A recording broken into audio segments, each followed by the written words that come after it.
Hello everyone. Today we talk about how to fix the app of webcomics. Here we go to settings. Then we click on apps. After that we search the app webcomics and we click. Then we'll on for stop. After that we go to storage. Then we click on clear cache.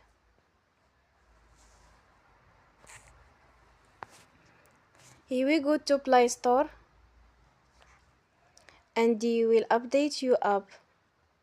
Don't forget to support us by like and subscribe. See you next time and thank you for watching.